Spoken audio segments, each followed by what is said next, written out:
with what they say. Just kind of go, okay, do what they ask, and then find a trusted adult and let them know, hey, I didn't like this interaction, or I didn't feel that was fair. We don't want to get in that argument with those adults in the morning. Just kind of go, okay, sounds good, do what you need to do, and then find that trusted adult and let them know, hey, this didn't go as I wanted to do, can you talk this through with me?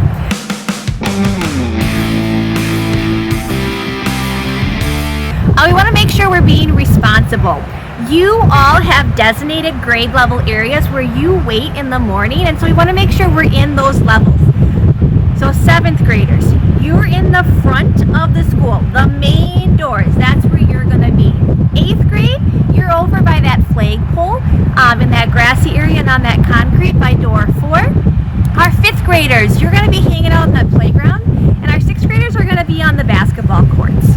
And again, that is where you are going to be before 7:30. Again, we want to make sure that if you are outside, we need to be in those areas. Now, if you choose to come inside, you are only allowed inside for these reasons. 1, you are going to eat breakfast. It is delicious. I highly recommend that if you did not eat breakfast, check out our cafeteria. They got some good breakfast options. You are allowed to come in at 7:15 to start eating breakfast. That is the only way you can come in, and you're coming in those tennis court doors to go straight into breakfast. Those are your options. Second, you are going to breakfast club. That is a club that meets in the morning. You are heading straight to that room. Or 3, you have a pass from a teacher that has been predetermined for you to enter the building. Those are the only reasons that you are allowed to enter our school before 7:30. If you are in our school before 7:30 and you didn't meet one of those 3 criteria, you will be asked to go back outside.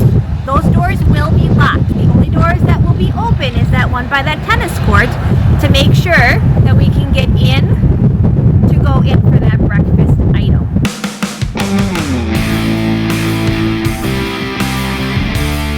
And again, most importantly, when we're arriving to school, we want to be safe. We have tons of traffic that comes around our school. We want to make sure that we're using the appropriate ways to get in so that you all stay safe. More importantly, we want to make sure that we are crossing at the crosswalk at the intersections. There are fantastic crossing guards around our school, making sure that you get on school grounds safely, so make sure we're using them. Most importantly, if you're coming down this big old bridge that's on that side of me, we want to make sure that we either cross at the top by the lights and we walk down the appropriate side and come right onto our school grounds. If we're on that other side of the bridge, there is a fantastic tunnel that goes right underneath that Highway 55, underneath that bridge. That's the way you have to go. You cannot run across Highway 55. One more time. You cannot run across Highway 55. It is incredibly dangerous, and we care about you. We want to keep you safe, so use one of those options. If you are bringing your bikes to school and you are riding your bikes home and all that good stuff, we want to make sure that once you get on school grounds, that you walk your wheels on the school grounds, and then you place your bike in the appropriate bike rack. If you are riding the bus, okay, if that's what you choose, every bus has their own safety guidelines, their own rules and expectations. You must follow them.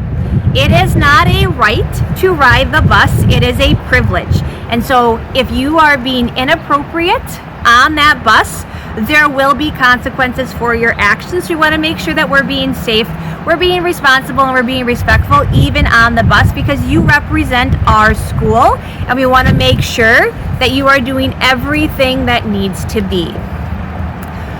At 7:30, like I said, you are allowed to come into the school, so you can come in safely. You can go to your locker, put your stuff away, get what you need, and then head off to your class. Just make sure that if you are in the hallways at 7:30 that you are being respectful, making sure that we're not yelling, we're not running, we're in your grade levels locker areas, and then you head to your first block class. Like I'm going to talk about in our hallway video, we don't want to be meeting in the middle. We want to make sure we're off to the sides to keep room for people to walk through.